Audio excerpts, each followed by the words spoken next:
வயநாடு தொகுதியில் பிரியங்கா காந்தி வெற்றி பெற்றிருப்பதாக அறிவிப்பு வெளியாகியிருக்கிறது. அண்மை செய்தியாக பார்த்துக் கொண்டிருக்கிறோம். வயநாடு தொகுதியில் இடைத்தேர்தல் நடைபெற்ற நிலையில் அங்கு காங்கிரஸ் கட்சி சார்பாக பிரியங்கா காந்தி போட்டியிட்டிருந்தார். இதற்கு முன்பு இதே தொகுதியில் அவரது சகோதரரும் காங்கிரஸ் கட்சியின் எதிர்க்கட்சித் தலைவருமான மக்களவை எதிர்க்கட்சித் தலைவருமான ராகுல் காந்தி வெற்றி பெற்றிருந்தார். இந்நிலையில் அவர் தற்பொழுது வயநாடு தொகுதியில் பிரியங்கா காந்தி போட்டியிட்டிருந்தார். காங்கிரஸ் கட்சி சார்பாக அவர் வெற்றி பெற்றிருப்பதாக அறிவிப்பு வெளியாகியிருக்கிறது. தொடக்கம் முதலே பிரியங்கா காந்தி வயநாடு தொகுதியில் முன்னிலை பெற்று வந்த நிலையில் தற்போது வெற்றி பெற்றிருப்பதாக அறிவிப்பு வெளியாகியிருக்கிறது.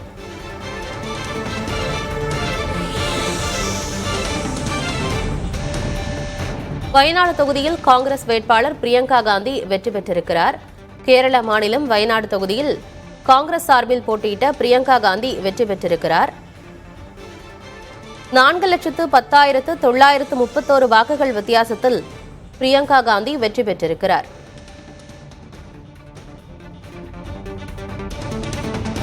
இந்த இடைத்தேர்தலை பொறுத்தவரைக்கும் பிரியங்கா காந்தி 6,22,338 வாக்குகளை பெற்றிருக்கிறார்.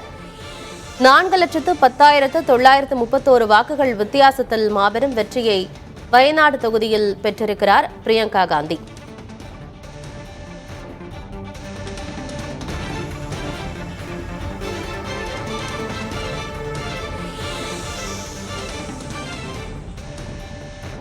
தொடர்ச்சியாக வயநாடு தொகுதியில் காங்கிரஸ் கட்சி சார்பாக ராகுல் காந்தி நின்று அந்த தொகுதியில் வெற்றி பெறுவார்.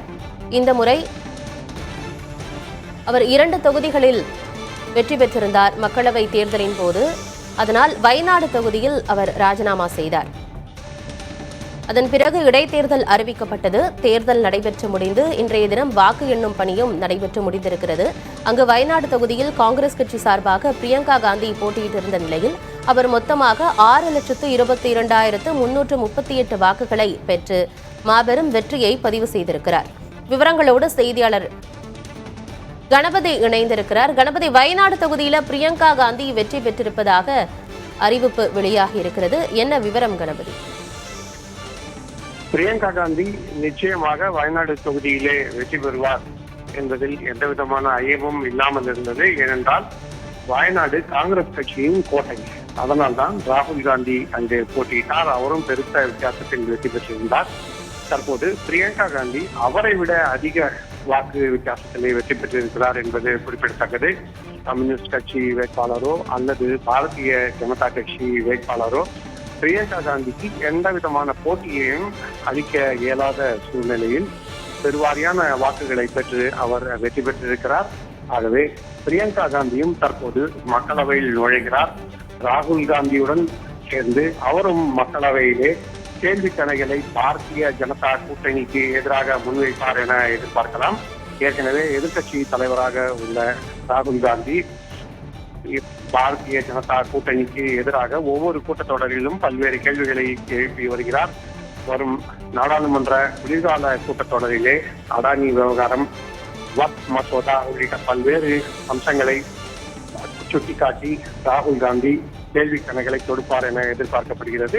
அதே சூழலிலே தற்போது பிரியங்கா காந்தியும் மக்களவையில் நுழைந்து அவரும் பாரதிய ஜனதாவுக்கு எதிரான விமர்சனங்களை முன்வைப்பார் என எதிர்பார்க்கப்படுகிறது. ஆகவே இன்றைய வெற்றி மிகவும் முக்கியத்துவம் வாய்ந்த வெற்றியாக கருதப்படுகிறது. தகவல்களுக்கு நன்றி கணபதி.